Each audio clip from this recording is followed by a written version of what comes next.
alarm sounds in an emergency, firefighters don't answer the call one at a time. From first response to mop-up, everything is done as part of a team.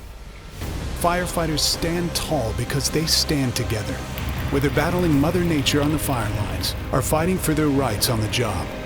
For more than 8 decades, the men and women on the front lines have proudly come together under the banner of California Professional Firefighters. Born in the middle of the Depression, CPF has grown to become a leading force in the labor movement in California and throughout the nation. Its efforts have helped make California firefighters the best equipped, best trained, and best paid in the nation. Through the years since its founding in 1938, California Professional Firefighters has shown the way, building a legacy of leadership.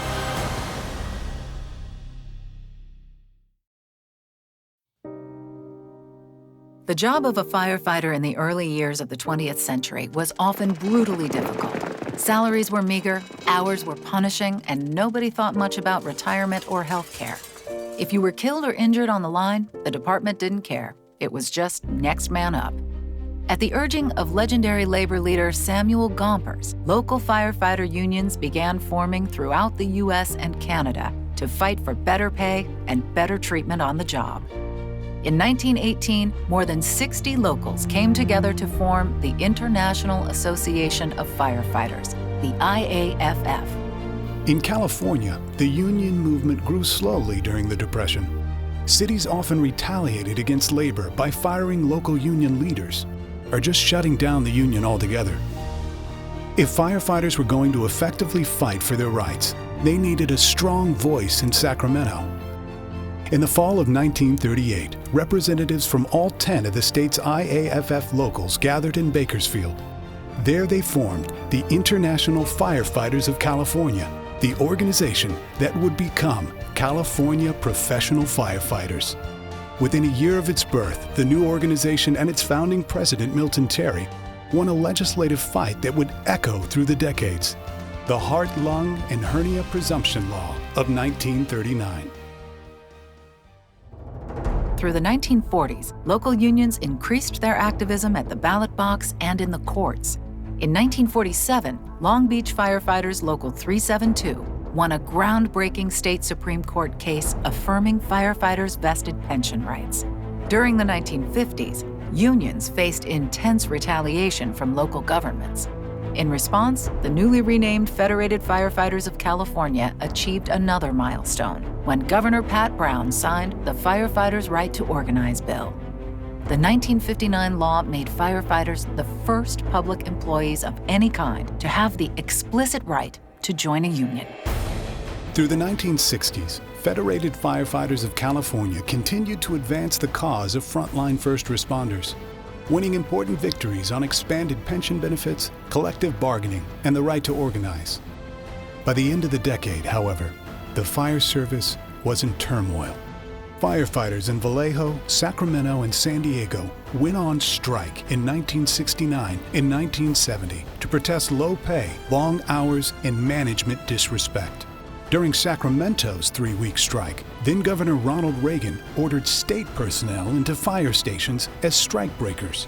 Reagan's move broke the strike, but it didn't break the union. It just made them stronger. The early 1970s were also a challenging time for Federated Firefighters of California. Overspending and sloppy accounting created a massive debt, prompting a number of prominent locals to withdraw. In 1972, a special state convention unanimously voted to ask IAFF General President Howie McLennan to temporarily take control of Federated Firefighters. McLennan sent Staff Representative Hank Kirschner to California as a trustee to get a handle on the books. Meanwhile, a 4-member advisory panel, including future IAFF General President Al Whitehead, rewrote the Constitution and bylaws. At its 1973 convention in Bakersfield, the reborn Federated Firefighters of California chose their next president, an up-and-coming Modesto fire captain named Daniel A. Terry. Though no relation to founding President Milton Terry, Dan Terry shared his predecessor's energy and commitment to the union movement. Terry and newly hired governmental advocate Brian Hatch immediately refocused the organization's mission. Instead of confrontation and strikes, they emphasized legislative advocacy and political action. In 1974, firefighters helped elect a young second-generation politician named Jerry Brown as governor. The connection with Brown had an immediate impact on firefighter health and safety. In 1967, the failure of an outdated canister gas mask had left Sacramento firefighter Ed Luddig permanently disabled. In response, a Federated Firefighters Committee engineered a complete overhaul of the Cal OSHA standards for personal protective equipment. A major legislative victory came in 1978 with a firefighter-sponsored bill that preserved local fire protection funding after passage of Proposition 13. 4 years later, Federated Firefighters made history again, sponsoring Assembly Bill 3011, the nation's first cancer presumption law. In order to help firefighters document their cancer risk, the Personal Exposure Reporting System was created. Another milestone in 1982 was the creation of the California Firefighter Joint Apprenticeship Committee. Conceived as a labor management partnership, CalJAC has grown to become a national model in developing innovative recruitment and effective job-specific training. Through its decades of leadership, CalJAC is creating excellence in the fire service. Throughout the 1980s, the role of firefighters expanded dramatically. From EMS response to urban search and rescue, firefighting now required much more skill and training. To reflect this new role, the state organization took on a new name, California Professional Firefighters. With its new identity, CPF moved to expand its own capabilities and those of its local affiliates. In 1987, Firefighters Print and Design was formed, giving affiliates the tools to have an impact on their own local political action. 5 years later, Firestar Studios was born, bringing in state-of-the-art video production for everything from firefighter training to political advertising. In 1992, then-Governor Pete Wilson stole $1.6 billion from the CalPERS pension fund to fill a state budget gap.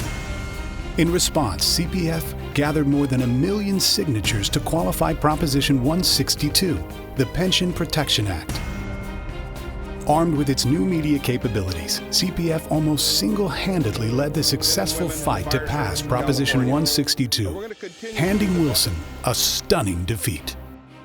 In 1992, CPF won passage of legislation to establish the California Firefighters Memorial at the state capitol. 3 years later, the memorial site was dedicated in the center of Capitol Park. Over the next decade, CPF's California Fire Foundation would raise more than $2 million to build the memorial, most of it through the firefighter license plate and tax checkoff. In 1998, CPF was a guiding force behind the defeat of Proposition 226. The so-called Paycheck Protection Initiative would have silenced labor's political voice. In the same election, CPF helped elect a new governor, Gray Davis. A veteran leader with a long pro-firefighter history, the election of Davis helped CPF score a number of legislative victories, touching the lives of every first responder in California. Davis also brought a firefighter voice to state policy, appointing prominent members of CPF's executive board to key public safety roles in his administration. On September 11, 2001, the world of the fire service was upended by the terrorist attacks at the World Trade Center and the Pentagon.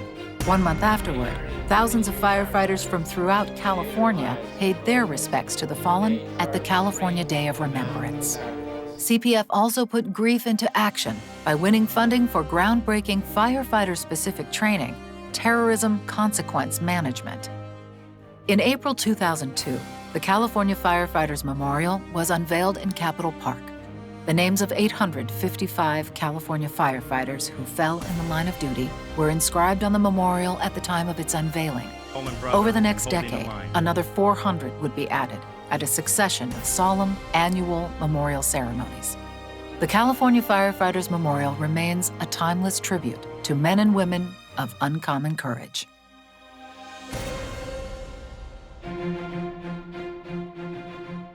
In 2004, Dan Terry retired after 31 years as CPF president.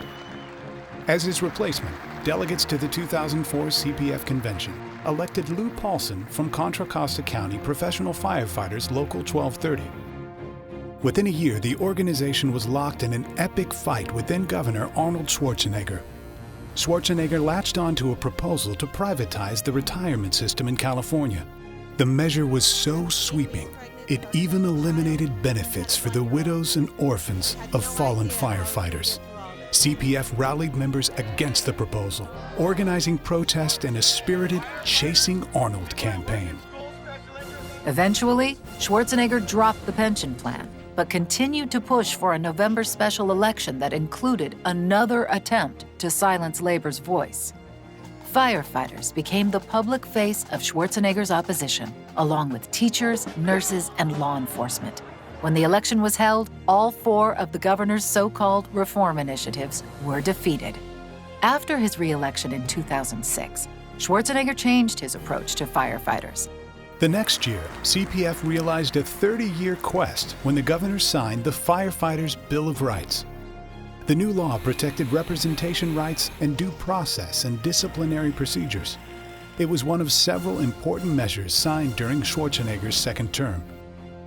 In 2012, CPF again found itself in the arena, protecting the political rights of its members.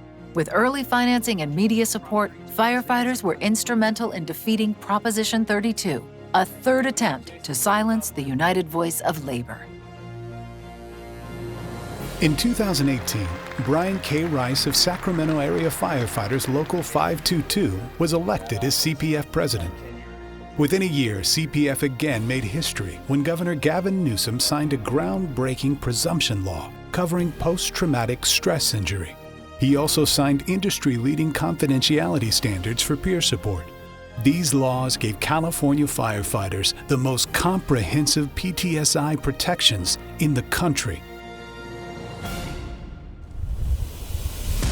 Now in its 9th decade, California Professional Firefighters is the strongest voice for public safety in the state. Many of the fights of the past are still being waged, and as the fire service changes, new and dangerous threats loom ahead. But thanks to CPF's leadership, firefighters compete from a position of extraordinary strength. With unmatched legislative advocacy and political action, CPF is an influential force in California government and politics. Through CPF, local affiliates have access to the tools they need to make their case at the bargaining table rather than on the picket lines. Guided by its core values of strength through solidarity, CPF is a standard bearer for the fire service and a powerful leader in the labor movement. California Professional Firefighters, building a legacy of leadership that is making life better for the men and women on the front lines.